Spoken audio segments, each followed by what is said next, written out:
আসসালামু আলাইকুম everyone, welcome back to my channel Maima cooking house. আজকে আমি আপনাদের জন্য ইফতারির কিছু রেসিপি নিয়ে এসেছি। আর এগুলো কিন্তু বানানো খুবই সহজ। শুধু হাতের কাছে অল্প কিছু জিনিস থাকলে কিন্তু আপনারা খুব সহজে ইফতারি টেবিলে এই রেসিপিগুলো পরিবেশন করতে পারবেন। সো চলুন আর বেশি কথা না বাড়িয়ে আমরা আমাদের মূল রেসিপিতে চলে যাব।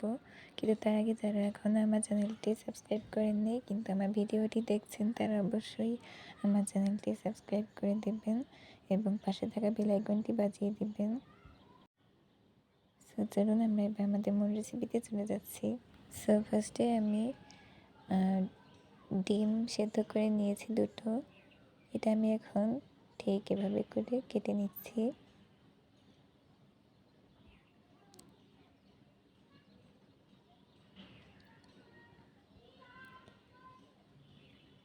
এখন একটা মিক্সিং বলে আমি এখানে ময়দা নিয়ে নিচ্ছি।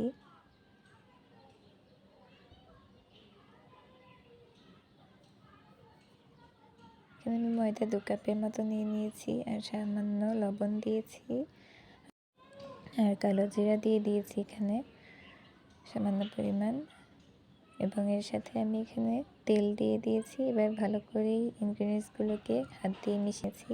তারপরে আস্তে আস্তে অল্প অল্প পানি দিয়ে একটা সফট ময়ান তৈরি করে নিয়েছি। এবার আমি এটা একটা ঢাকনা দিয়ে ঢেকে রেখে দিব এখানে 10 থেকে 15 মিনিটের জন্য। ততক্ষণে আমি এর ভেতরে যে পুরটা সেটা তৈরি করে নেব। এর জন্য আমি এখানে আরেকটি মিক্সিং বলে আলু সেদ্ধ করে নিয়েছি এবং ভালো করে হাত দিয়ে ম্যাশ করে নিয়েছি, সেটা দিয়েছি।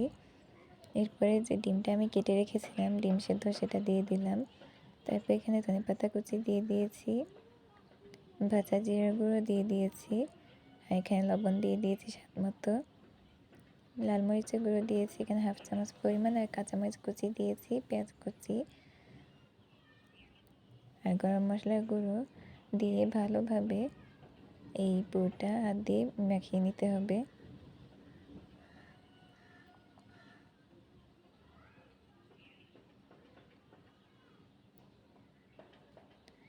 এই তো আমার এই পুরোটা তৈরি করা হয়ে গিয়েছে, আর এদিকে কিন্তু আমার এই ময়ানটা রেডি হয়ে গিয়েছে।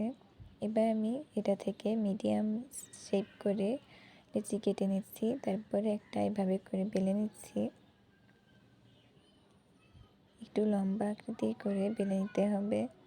এরপরে আমি এখানে পুর পরিমাণ মতো নিয়ে নিয়েছি, যে পুরটা আমি এইমাত্র তৈরি করলাম। এখন বেনি যেভাবে করে কাটে সেভাবে